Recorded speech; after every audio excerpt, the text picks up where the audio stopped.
Assalamualaikum warahmatullahi wabarakatuh. Salam Om Swastiastu, salam kebajikan, salam sejahtera. Kami di sini akan membuat tugas besar, yaitu tugas video dari mata kuliah PPKN. Halo semuanya, Indonesia adalah negara hukum. Begitulah bunyi pasal 1 ayat 3 Undang-Undang Dasar 1945. Kalimat sederhana ini mengandung tanggung jawab besar bahwa hukum harus menjadi panglima tertinggi yang menjamin keadilan bagi seluruh rakyat tanpa pandang bulu. Namun, bagaimana realita penegak hukum kita saat ini? Apakah timbangan keadilan kita sudah benar-benar tegak?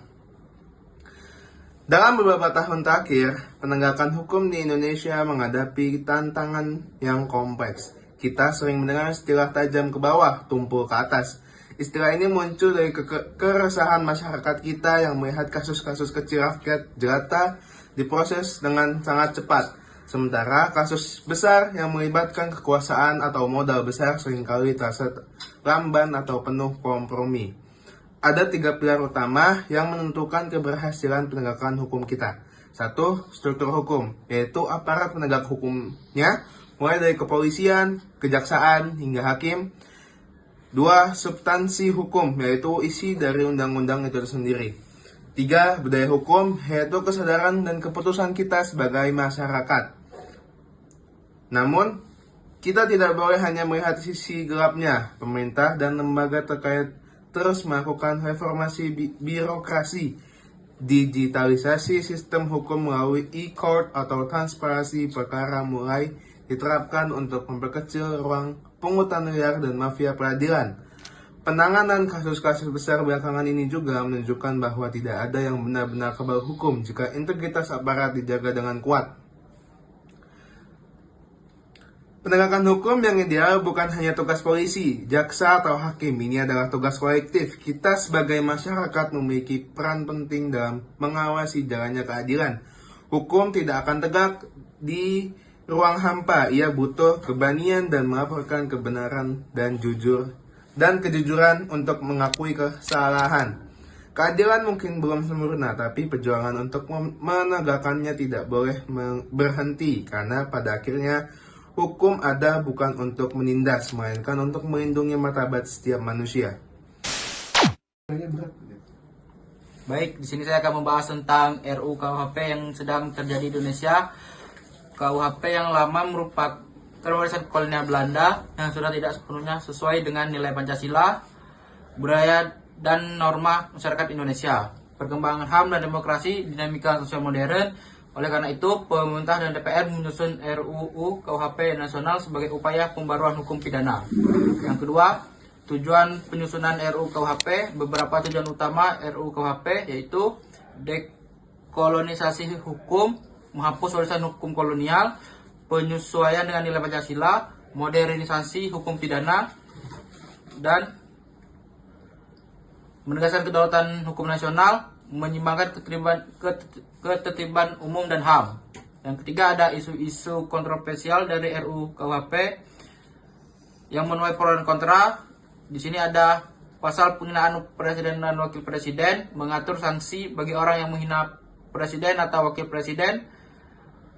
Pro, melindungi martabat kepala negara, dan kontranya itu adalah dianggap membatasi kebebasan berekspresi dan berpotensi mengekang kritik. Yang kedua itu ada pasal perzinahan dan kohabitasi, mengatur bagi perzinahan dan hukum bersama tanpa ikatan perkawinan. Biasanya delik aduan hanya bisa diproses jika ada laporan keluarga. Poronnya itu menjaga nilai dan moral Indonesia. Kontranya itu dianggap mencampuri ranah privasi dan berpotensi diskriminatif. Yang ketiga itu ada pasal penyerangan terhadap ideologi negara, mengatur larangan menyebarkan ideologi yang bertentangan dengan Pancasila. Pronya itu menjaga keutuhan NKRI. Kontranya itu rawan penafsiran subjektif. Yang keempat ada pasal demokrasi dan ketertiban umum, mengatur sanksi atas tindakan yang mengganggu ketertiban umum. Pronya menjaga kestabilan sosial. Kontranya itu ada dikhawatirkan membatasi hak penyampaian pendapat. Yang keempat itu ada respon masyarakat. RUU KP ini memicu aksi demonstrasi mahasiswa dan masyarakat sipil, kritik dari akademisi, LSM, dan media, pendapatan luas di ruang publik dan media sosial. Masyarakat menuntut transparansi pembahasan, pelibatan publik, revisi pasal-pasal yang bermasalah. Yang kelima itu ada pengesahan menjadi KUHP baru. RUU KP ini disahkan pada 6 Desember 2022, resmi menjadi Undang-Undang Nomor 1 Tahun 2003 tentang KUHP, berlaku 3 tahun setelah disahkan, atau masa transisi, yaitu tahun 2026. Masa transisi ini bertujuan agar aparat penegak hukum siap, masyarakat memahami aturan baru, dan tidak terjadi kekacauan.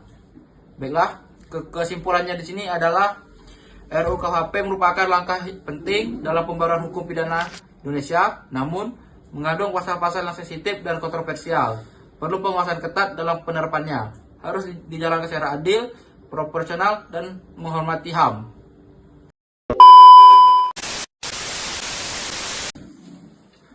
Oke, di sini saya akan membahas tentang penegakan hukum di Indonesia.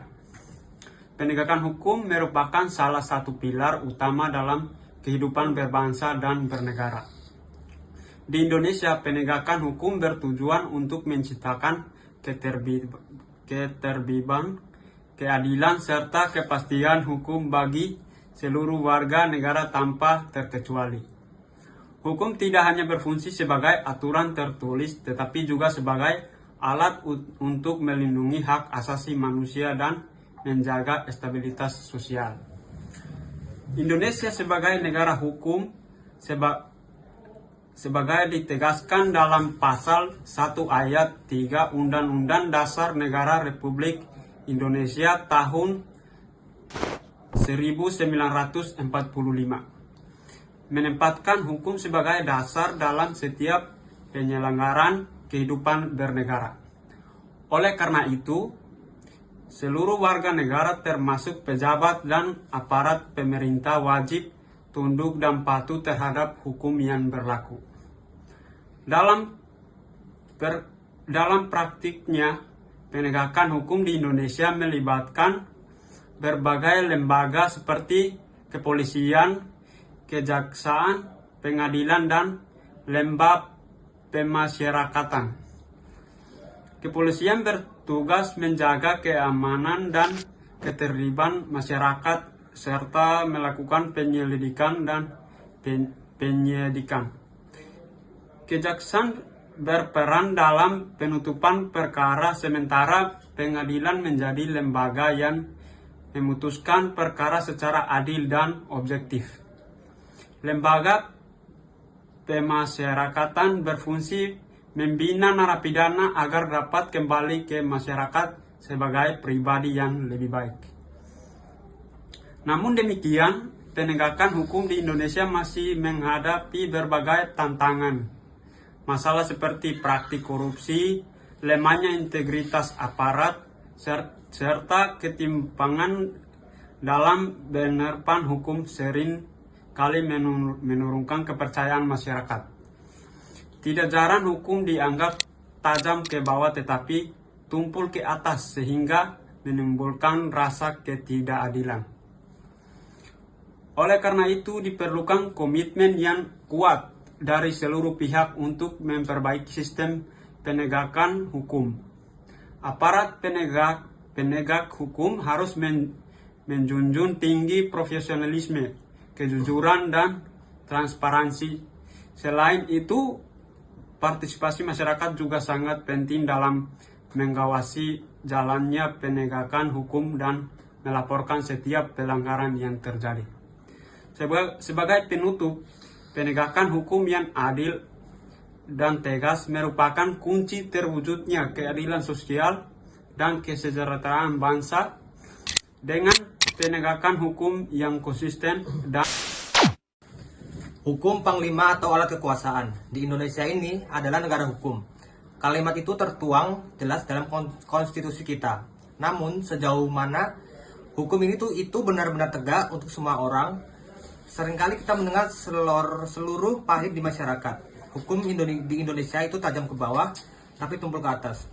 Pernyataan ini bukan tentang sekedar luapan emosi, melainkan refleksi dari keresahan publik terhadap integritas sistem peradilan kita. Penegakan hukum bukan hanya soal menangkap pelaku kejahatan, tapi tentang bagaimana keadilan didistribusikan tanpa melihat isi dompet atau jabatan seseorang. Realitanya, tantangan penegakan hukum di Indonesia masih sangat kompleks. Masalah utamanya bukan hanya pada regulasi atas undang-undangnya, melainkan pada manusia, para penegak hukumnya. Korupsi peradilan atau judicial corruption masih menjadi hantu yang menakutkan ketika meja hijau berubah menjadi meja transaksi. Disitulah martabat bangsa sedang dipertaruhkan. Kita melihat kasus-kasus kecil rakyat jelata diproses dengan sangat cepat. Sementara kasus korupsi besar atau pelanggaran hak asasi manusia seringkali berjalan di tempat atau berakhir dengan vonis yang melukai rasa keadilan masyarakat. Mengapa ini bisa terjadi? Selain faktor integritas individu, lemahnya pengawasan internal dan intervensi politik seringkali membuat hukum menjadi alat kekuasaan. Bukan instrumen keadilan. Penegakan hukum yang tebang pilih menciptakan ketidakpercayaan publik terhadap institusi negara. Padahal tanpa kepercayaan masyarakat, hukum kehilangan taringnya. Hukum hanya akan menjadi tumpukan kertas tanpa makna jika tidak ada keberanian dari aparat untuk berkata tidak pada suap dan intervensi. Untuk itu harapan kita semuanya membangun kembali marwah hukum Indonesia bukanlah tugas satu malam saja. Ia membutuhkan reformasi birokrasi yang radikal, transparansi berbasis digital, dan perlindungan bagi para peniup fluid atau whistleblower. Keadilan harus dirasakan oleh semua, dari pedagang kaki lima hingga pejabat tertinggi. Mari kita ingat kembali bahwa hukum tanpa keadilan adalah kekejaman. Dan keadilan tanpa hukum adalah anarki. Di tangan kita semua, pengawasan terhadap hukum ini harus terus disuarakan demi Indonesia yang lebih adil dan beradab. Wawasan kebangsaan adalah cara pandang dan sikap bangsa Indonesia terhadap diri dan lingkungannya. Dengan mengutamakan persatuan dan kesatuan bangsa, wawasan kebangsaan berlandaskan pada nilai-nilai Pancasila. Undang-Undang Dasar Negara Republik Indonesia tahun 1945, Bhinneka Tunggal Ika, serta Negara Kesatuan Republik Indonesia. Wawasan ini menjadi pedoman bagi seluruh warga negara dalam kehidupan bermasyarakat, berbangsa, dan bernegara. Dalam konteks Indonesia yang memiliki keberagaman suku, agama, ras, budaya, dan bahasa, wawasan kebangsaan sangat penting untuk menjaga persatuan. Perbedaan bukanlah penghalang, melainkan kekayaan bangsa yang harus dihargai dan dijaga bersama. Dengan wawasan kebangsaan, setiap warga negara diharapkan mampu bersikap toleran, saling menghormati dan mengutamakan kepentingan nasional di atas kepentingan pribadi atau golongan. Wawasan kebangsaan juga berperan dalam menumbuhkan rasa cinta tanah air dan semangat nasionalisme. Hal ini dapat diwujudkan melalui sikap bangga terhadap budaya Indonesia, menaati hukum dan peraturan, serta berpartisipasi aktif dalam pembangunan bangsa di era globalisasi. Wawasan kebangsaan menjadi benteng agar generasi muda tidak kehilangan jati diri bangsa.